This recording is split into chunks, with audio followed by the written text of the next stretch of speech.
For 100 years, one American company sold everything. Not Macy's, not Wanamaker's, not Marshall Field's. Sears, Roebuck and Company, a name printed on the spine of a 1,500-page catalog that arrived in farmhouses from Maine to Montana, on the side of a department store in every county seat in America, and on the tallest building in the world for 25 straight years. Sears sold corsets and crankshafts. It sold rifles and refrigerators. It sold violins, headstones, eyeglasses, sewing machines, and an entire house in a boxcar shipped to your nearest railroad siding. It owned Allstate, Discover, Dean Witter, and Coldwell Banker at the same time. It employed 350,000 Americans in a single year. It was the Amazon of its era, and then the Walmart of its era, and then it was neither. In 1969, Sears accounted for 1% of the entire United States economy. The big book catalog, 1,200 pages thick, sat next to the Bible in tens of millions of American households. The building the company put up to house its own headquarters was, when it opened in 1973, the tallest structure ever built by human hands. 45 years later, Sears filed for bankruptcy in a courthouse in White Plains, New York.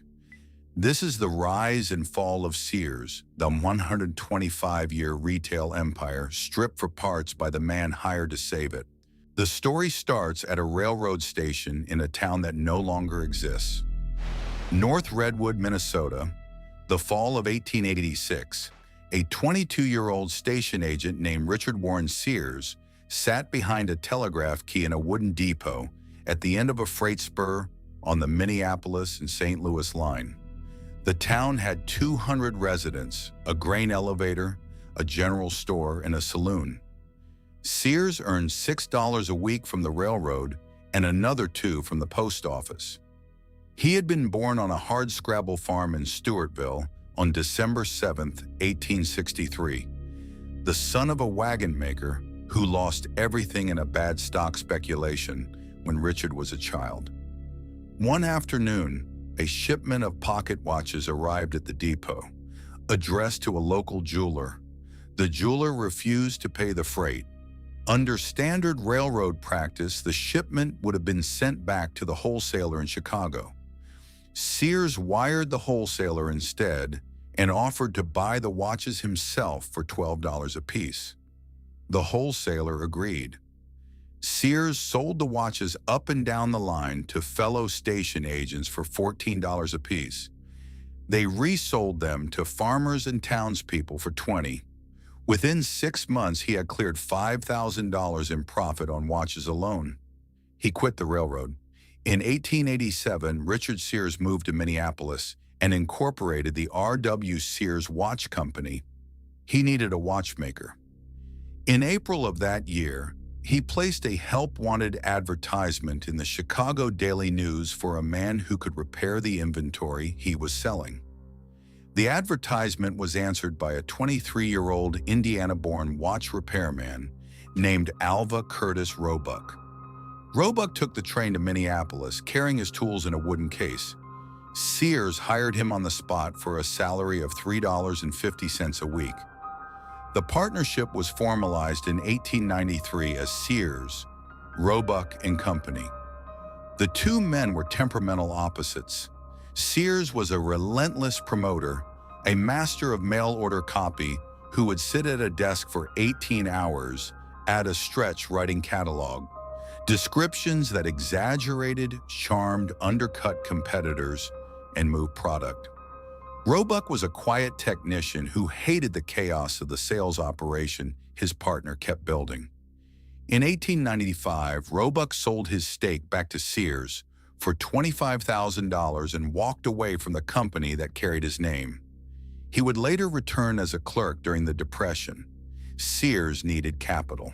He found it in a 33-year-old Chicago clothing merchant named Julius Rosenwald, who paid $37,500 for a half interest in the company in 1895, and within a year became its president. Rosenwald moved the operation to Chicago, professionalized the bookkeeping, built the warehouses, and turned Richard Sears's chaotic sales empire into a functioning corporation. Sears stayed on as the voice of the catalog and the architect of its promotions until 1908, when he retired in poor health. He died in 1914. Rosenwald ran the company for the next quarter century. The first General Sears catalog, mailed in 1895, ran 532 pages and offered sewing machines, bicycles, baby carriages, sporting goods, musical instruments, saddles, firearms, buggies, and clothing for every member of an American household. The pricing strategy was simple and ruthless. Sears guaranteed that no retail store anywhere in the United States could match his prices, because no retail store anywhere in the United States was buying in the volumes that a mail-order house serving the entire rural population could buy in. By 1900, Sears was the largest mail-order company in the world. In 1906, the company opened the Sears Merchandise Building Tower on Chicago's West Side. 3 million square feet of warehousing, mail sorting, and office space arranged on a 40-acre site. It was the largest commercial building on Earth when it opened. The complex processed more than 100,000 orders a day. Inside, a network of pneumatic tubes and gravity chutes routed paperwork and merchandise through a system the company had designed itself, with consultation from a young efficiency engineer who would later be hired by Henry Ford to lay out the assembly line at the Highland Park plant. Sears was teaching America how to scale. The 1908 catalog was the turning point. 1,500 pages, 4 pounds, bound in soft paper covers and shipped free to any rural address in the United States. The customer could buy a corset on page 312, a Winchester repeating rifle on page 478, a violin on page 622, a complete set of dental tools on page 8114, a gravestone with the engraved name of his choice on page 1109, and on page 1217, the page that would change the company forever, an entire house. The Sears Modern Homes program ran from 1908 to 1942. Customers ordered a house from the catalog. Sears shipped it. Every wall stud, every floor joist, every roof shingle, every brass doorknob, every length of wire and pipe, all of it pre-cut and numbered and crated and loaded onto a single railroad boxcar. The catalog shipped the house with a 75-page instruction manual and a guarantee that a man with no construction experience and a few neighbors could assemble it in 90 days. Mortgage financing was offered directly by Sears starting in 1911. 370 distinct architectural designs were sold over 34 years. Roughly 75,000 of those kit houses were shipped. The most popular model, the Crescent, sold for as little as $613 in 1913. The most expensive model, the Magnolia, a 4-bedroom colonial revival mansion with a wraparound porch and an attached sunroom, sold for $540 in 1921. Sears built houses in every state except Alaska and Hawaii. Sears built entire company towns. Sears built houses that today, a century later, are still standing in Akron and Carlinville, in Plainfield, and 10,000 other American addresses. The catalog kept growing. By 1925, the company had reached the limit of mail order. Rural America was depopulating. The automobile was bringing the farmer to the town. Robert E. Wood, a former Army quartermaster general who had joined Sears as vice president the previous year, convinced the board that the company's future was in physical retail. The first Sears retail store opened on Chicago's West Side in February 1925, inside the same merchandise building tower that housed the catalog operation. 8 more stores opened by Christmas. 324 stores opened by 1929. The Depression should have killed the company. It did not. Wood ran the retail expansion through the worst years of the 1930s betting that locating Sears stores on the edges of growing cities, where land was cheap and parking was free, would beat the downtown department stores.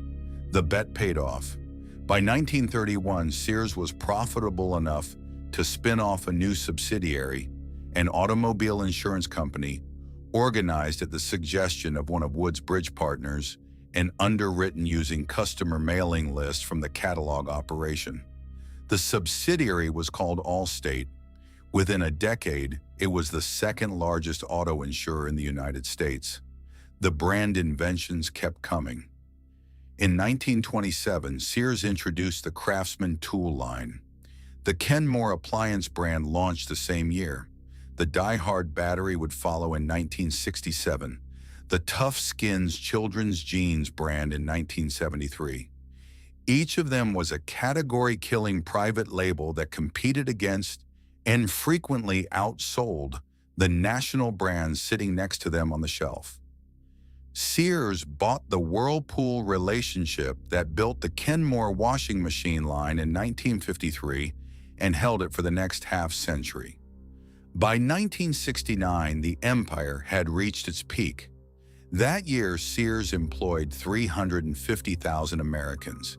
Its annual revenue exceeded the gross domestic product of Switzerland.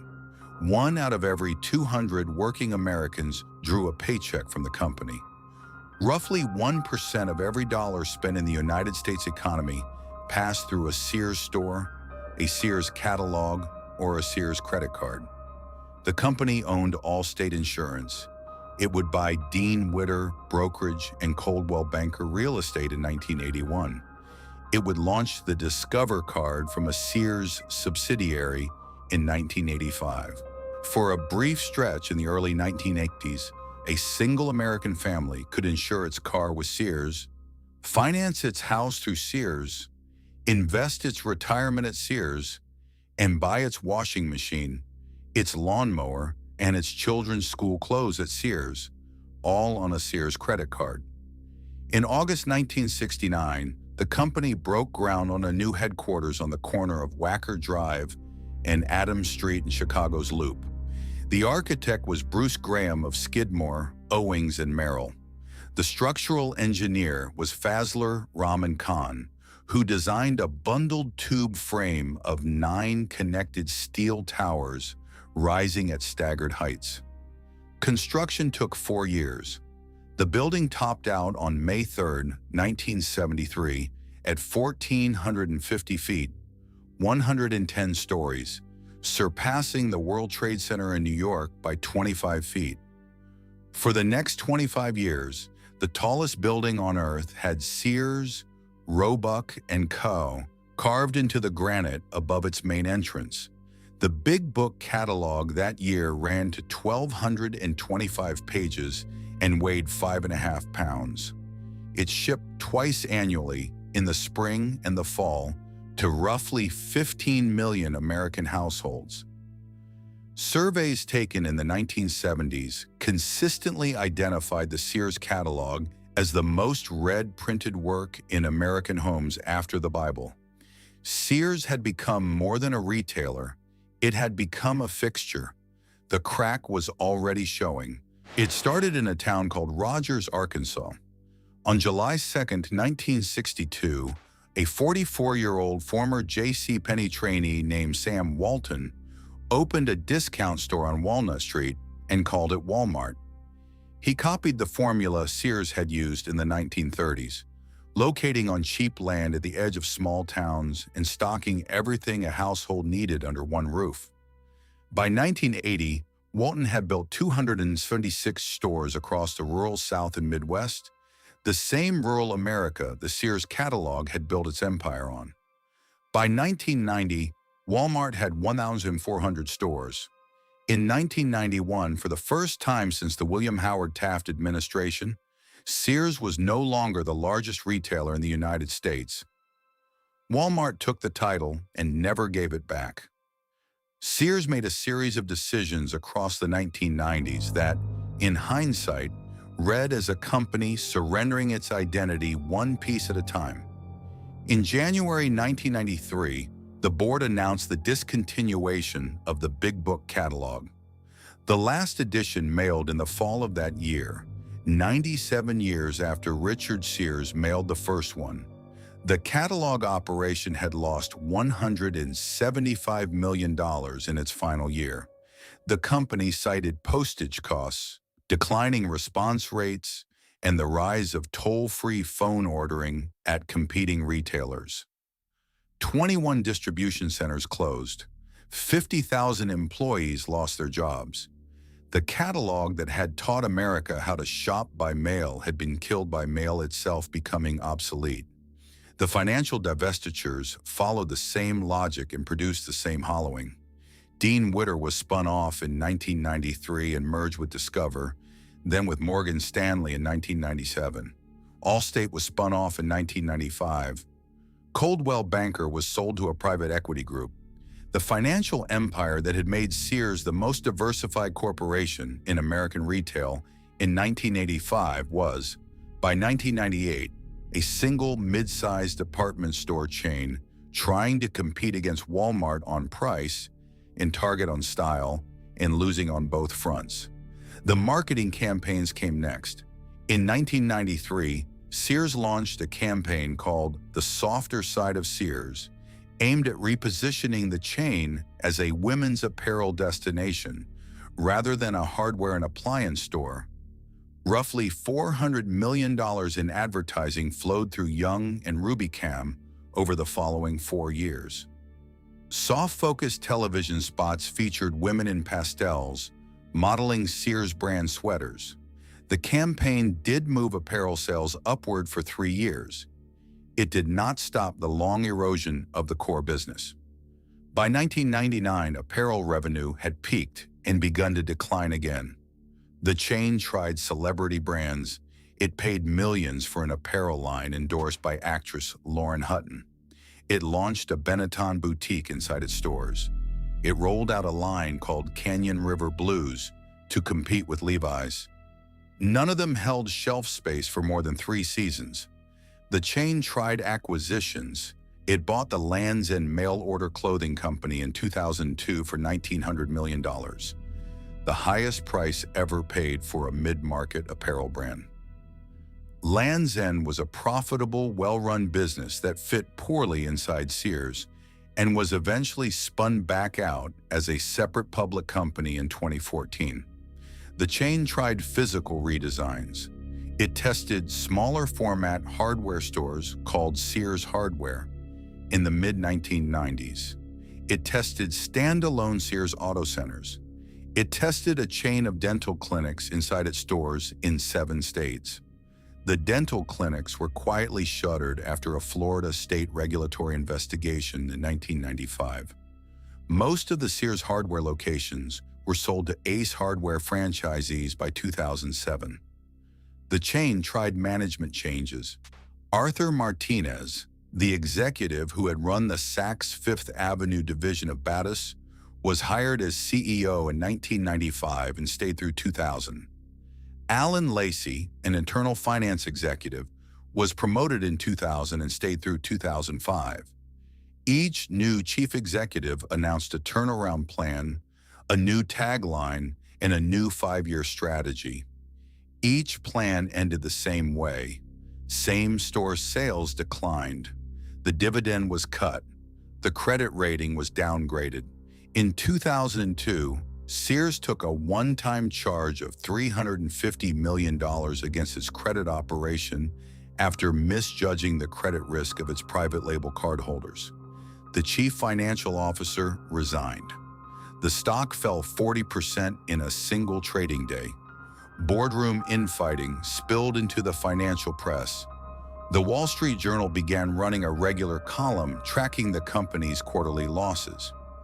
By the autumn of 2002, the question inside the New York financial community had stopped being whether Sears would survive in its current form and had started being who would buy it. The buyer was already at the table. His name was Edward Scott Lampert. He was 40 years old. He ran a Greenwich, Connecticut hedge fund called ESL Investments that he had founded in 1988 with $28 million of seed money from David Geffen and Richard Rainwater. By 2002, he was managing roughly $5 billion and had compounded his investors' capital at an average annual rate that competitors described as among the best on Wall Street. In January 2003, ESL Investments emerged from the bankruptcy of Kmart Corporation as the discount retailer's controlling shareholder. ESL had spent the previous 18 months quietly buying Kmart bonds at deep discount during the bankruptcy proceedings. When Kmart's reorganization plan converted those bonds into equity, Lampert held more than 50% of the new company. He installed himself as chairman of the board. On November 17, 2004, Kmart announced an $11 billion stock and cash merger with Sears, Roebuck and Co.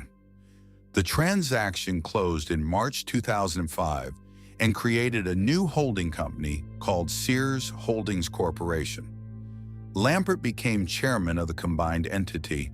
In February 2013, he assumed the additional title of Chief Executive Officer. The decade that followed is a matter of public record. In 2015, Sears Holdings sold 235 of its owned retail properties to a newly formed real estate investment trust called Seritage Growth Properties for approximately $2,700 million in cash. Seritage was a separately listed public company. Edward Lampert was its largest shareholder. He had also seeded Seritage's formation and held the position of chairman of its board. The 235 properties Seritage acquired were leased back to Sears Holdings under long-term triple-net leases.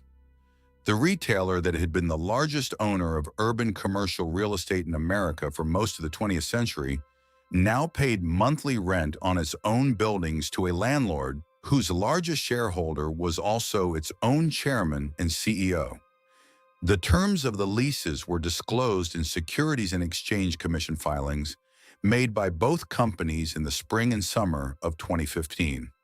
Store closures accelerated. Sears Holdings had operated approximately 3,500 locations at the time of the 2005 merger. By the end of 2017, fewer than 1,300 remained. By the autumn of 2018, fewer than 700. Each round of closures was announced in a press release that cited declining same-store sales, the secular shift to e-commerce, and the company's strategy of focusing on its most productive footprint. The financial losses compounded. Sears Holdings reported a net loss in every fiscal year from 2011 through 2018. The cumulative reported loss across those 8 years exceeded $11 billion. The company's market capitalization, which had stood at roughly $30 billion at the time of the merger, fell below $1 billion by the summer of 2018. On October 15, 2018, Sears Holdings Corporation filed for Chapter 11 bankruptcy protection in the United States Bankruptcy Court for the Southern District of New York. The petition listed assets of $6.9 billion against liabilities of $11.3 billion. Edward Lampert resigned as chief executive officer the same day. He remained chairman of the board for the duration of the bankruptcy proceeding. ESL Investments was the company's senior secured creditor. In February 2019, ESL submitted the winning bid in the bankruptcy court auction for the remaining Sears and Kmart assets. The bid was valued at approximately $5.2 billion, satisfied largely through a credit bid against the secured debt ESL already held. The transaction was approved by the bankruptcy judge on February 7th and closed later that month. A new entity called Transformco, controlled by ESL, took ownership of the surviving stores. Transformco continued to close locations. By 2020, fewer than 100 Sears full-line stores remained open. By 2023, fewer than 20. As of the spring of 2025, approximately 12 Sears stores still operate in the United States, primarily in California, Florida, Puerto Rico, and the upper Midwest. The 1973 Sears Tower was sold to a consortium of investors in 1994. The Sears name was removed from the building's exterior in 1992. In 2009, the British insurance brokerage Willis Group Holdings signed the largest tenant lease in the building's history and acquired the right to rename it. On July 16, 2009, the tallest building in the Western Hemisphere ceased to be called the Sears Tower and became the Willis Tower. The granite carving above the original main entrance was removed during the lobby renovation that followed. Somewhere tonight in a small town in eastern Ohio, on a maple-shaded street 2 blocks off the old state highway, a house called the Magnolia is still standing. A teacher's wife in Cadiz ordered it from the Sears catalog in the spring of 1923. The price was $5,940, paid in installments over 15 years through the Sears Modern Homes mortgage program. The kit arrived in 2 railroad boxcars at the depot in Cadiz the following autumn. 30,000 pieces, every stud numbered, every brass doorknob wrapped in oil paper, a 75-page instruction manual bound with twine. The teacher and his wife and 4 neighbors put it up over the spring and summer of 1924 on a lot the husband's father had owned since the Garfield administration. The teacher's wife outlived him by 22 years and died in the front bedroom of the Magnolia in 1968. The house passed to a daughter, then to a granddaughter, then in 2003 to a couple from Pittsburgh who paid cash for it and put a new roof on it the following spring. They knew it was a Sears house when they bought it. The listing said so. The Modern Homes catalog page with the floor plan that matched the house exactly was framed above the dining room fireplace where the original owners had hung it the year the house went up. The husband does small repairs on the weekends. He has replaced the porch boards twice. He has restored the original 5-panel doors one by one in a workshop he built in the backyard. The lumber is still tight. The corners are still square. The studs are still stamped with the original Sears lot numbers in a faded violet ink that wipes off if you rub it. The Sears Tower is now the Willis Tower. The Big Book catalog stopped printing 32 years ago. The Merchandise Building Tower in Chicago was repurposed in the 1980s. Allstate is a publicly traded insurance company headquartered in Northbrook, Illinois. Discover is a publicly traded bank holding company headquartered in Riverwoods. Kenmore appliances are still sold under license in stores that have nothing to do with Sears. Craftsman tools are still sold under license by Stanley Black and Decker. The brand survives in court filings, in trademark registries, in the granite shells of empty department stores, at the dead ends of dying shopping malls. The house is still here. The teacher's wife who ordered it in 1923 paid $5,140 to a company that no longer exists, on credit terms granted by a mortgage division that no longer exists, from a catalog that no longer exists, mailed from a warehouse that no longer exists, on behalf of a corporation whose tower no longer carries its name. The catalog promised that the house would still be standing a century later. It is.